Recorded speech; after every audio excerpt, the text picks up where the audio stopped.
అమ్మాజీ గారు, మీకు రావాల్సిన బాకీ కోసం అమ్మాయిని కాపురానికి పంపించేటప్పుడు వచ్చి అల్లరి చేస్తారా? కాపురానికి పంపిస్తావో వల్లకాడికి పంపిస్తావో నాకు అనవసరం. ముందు పెళ్లికి చేసిన బాకీ అణా పైసలతో సహా కట్టండి. కడతానమ్మా. రేపు పంట డబ్బు చేతికి రాగానే మీ బాకీ మొత్తం కట్టేస్తాను. ప్రస్తుతానికి చేతిలో చిల్లిగా ఇవ్వలేదమ్మా. చేతిలో లేకపోతే అమ్మాయి ఒంటి మీద ఉన్నాయి కదా. ఒరేయ్ ఆగండి. అమ్మాజీ, కొత్తగా కాపురానికి వెళ్ళి అమ్మాయి ఒంటి మీద నగలు వంచుకుంటావా? అసలు నువ్వు మనిషివేనా? అంత జాలి పౌరుషం ఉన్నదానివైతే వాళ్ళ బాకీ ఏదో నువ్వే కట్టు. కడతాను.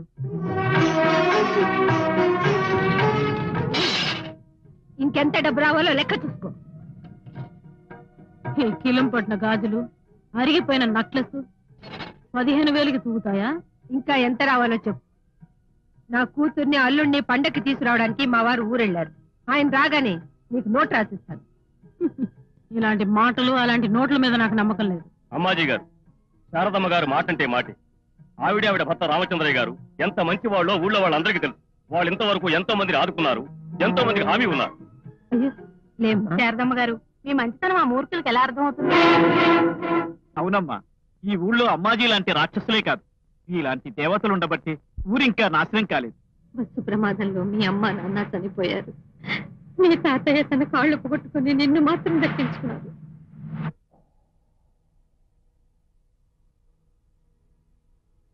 ఎంతో మందికి సహాయం చేసిన నీకు ఈ పరిస్థితి రావటం.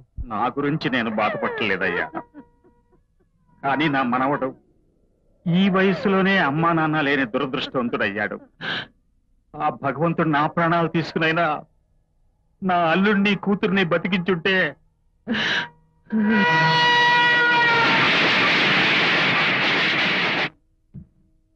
నాన్న, చదివిన చదువులు చాలు.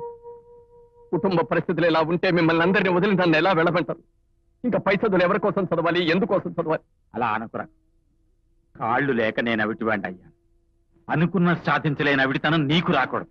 ఏమైనా సరే నువ్వు అయ్యే చదివి కలెక్టర్ అవ్వాలి. అవును బాబు, నువ్వు ఈ ఊరికి ఎంతో పేరు తేవాలి. ఈ ఊరి జనానికి ఎంతో మేలు చేయాలి. రామచంద్ర గారు, అమ్మాజీ తన మనుషులు పెట్టి శారదమ్మ గారిని కొరడా దెబ్బలు కొట్టిస్తున్నారయ్యా.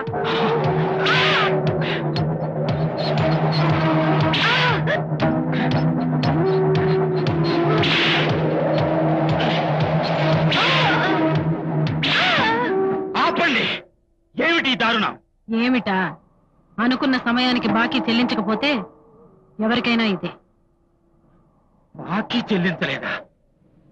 ఏమిటమ్మా ఈ దారుణం? మీ బాకీ చెల్లించడం కోసం నా కొడుకు చదువు కోసమని ఉంచుకున్న ఒక్కిల్లు అమ్మేశాను. మీ బాకీ ఎప్పుడో తీర్చేశాను కదా.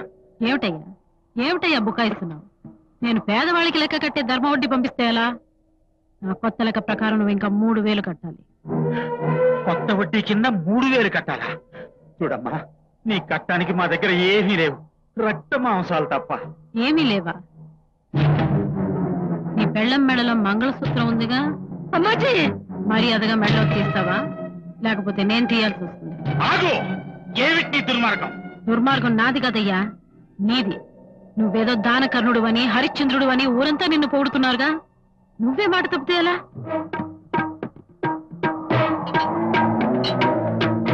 చూడమ్మా, నా భార్య మెళ్ళలో 3 ముళ్ళు వేసి తాళి కట్టింది నేను.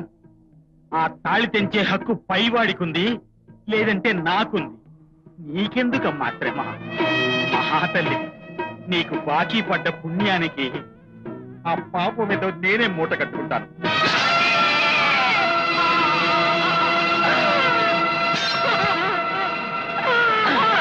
తీసుకో తీసుకో తీసుకో తీసుకో. ఎంత పని చేశారండి? శారదా, బాధపడదు శారదా. మనం మోసపోయాం. ఇచ్చిన మాట నిలబెట్టుకోవడం కోసం నా ప్రాణాలే వదులుతున్నాను. శారదా, ఎన్ని కష్టాలు ఎదురైనా రఘుని కలెక్టర్ని చేస్తానని నాకు మాటి శారదా, మాటి. తప్పకుండా.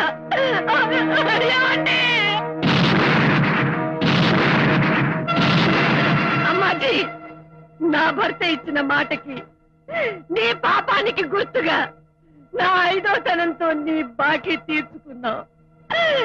నా భర్త నిండు ప్రాణాలనే బలి తీసుకున్నావు. అమ్మాజీ, నా కొడుకు కలెక్టరే వచ్చి నీ దుర్మార్గాలన్నిటికీ సరైన సమాధానం చెప్తాడని గుర్తుంచుకో. కలెక్టర్ అని చేస్తావా? అది జన్మలో జరగదు. నా కొడుకు కలెక్టర్ అవడానికి నీకు బుద్ధి చెప్పడానికి మరో జన్మ అక్కర్లేదమ్మాజీ. మరి వాణ్ణి కలెక్టర్ ఎలా చేస్తావు? ముష్టెత్తుకునా? ముష్టెత్తుకునైనా సరే నా కొడుకుని కలెక్టర్ని చేస్తాను. నా భర్త ఆఖరి కోరికని నెరవేరుస్తాను. రఘురామ్, ఏమిట్రా ఇది?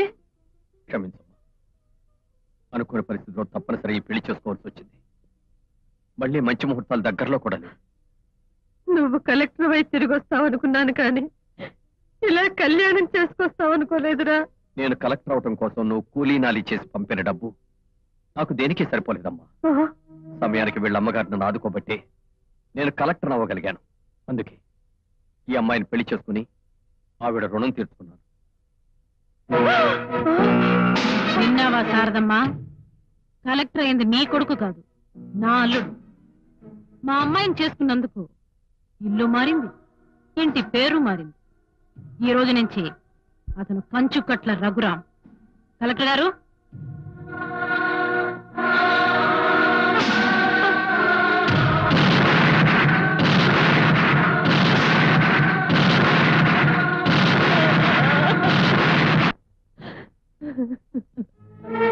అగ్ని వర్షించకూడదమ్మమ్మా, జ్వలించాలి. బాబు,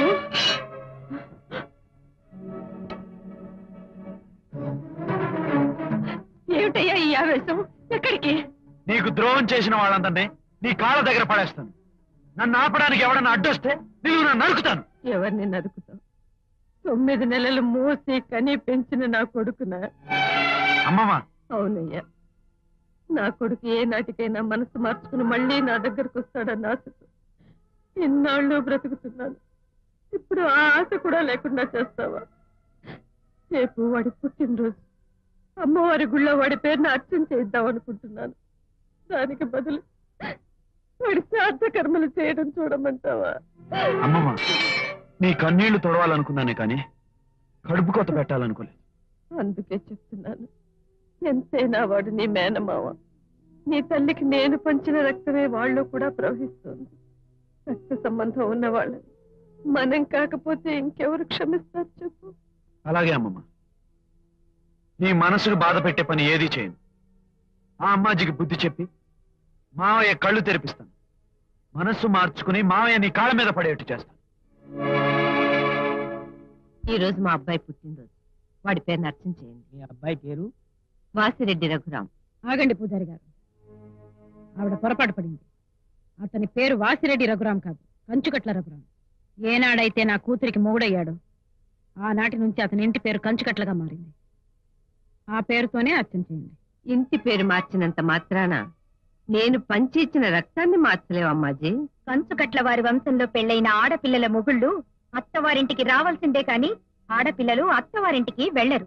మొఘల్ చక్రవర్తులైనా మా గడపలో అడుగు పెడితే వాళ్ళింటి పేరు మార్చుకుని మా ఇంటి పేరు పెట్టుకుని బ్రతకాల్సిందే.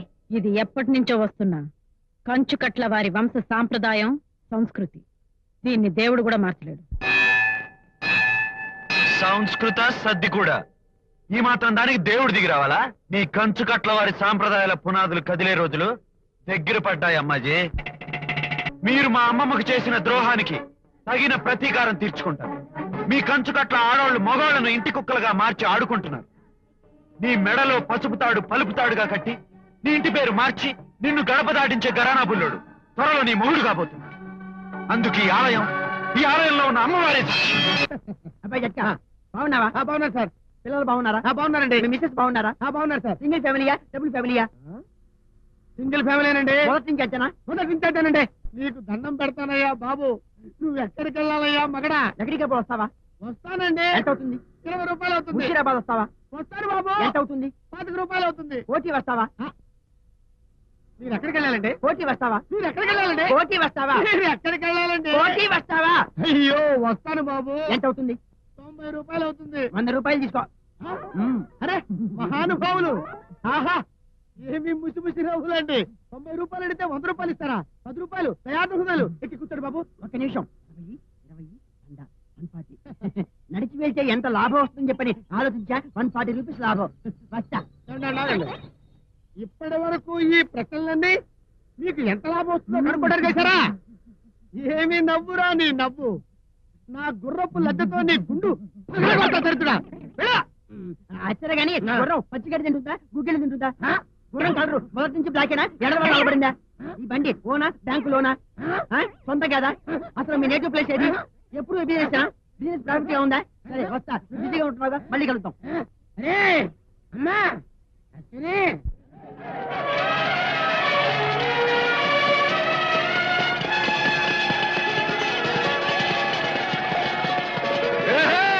రాజు రాజు పెళ్లి పని ఏమైంది? ఇంకేమైంది?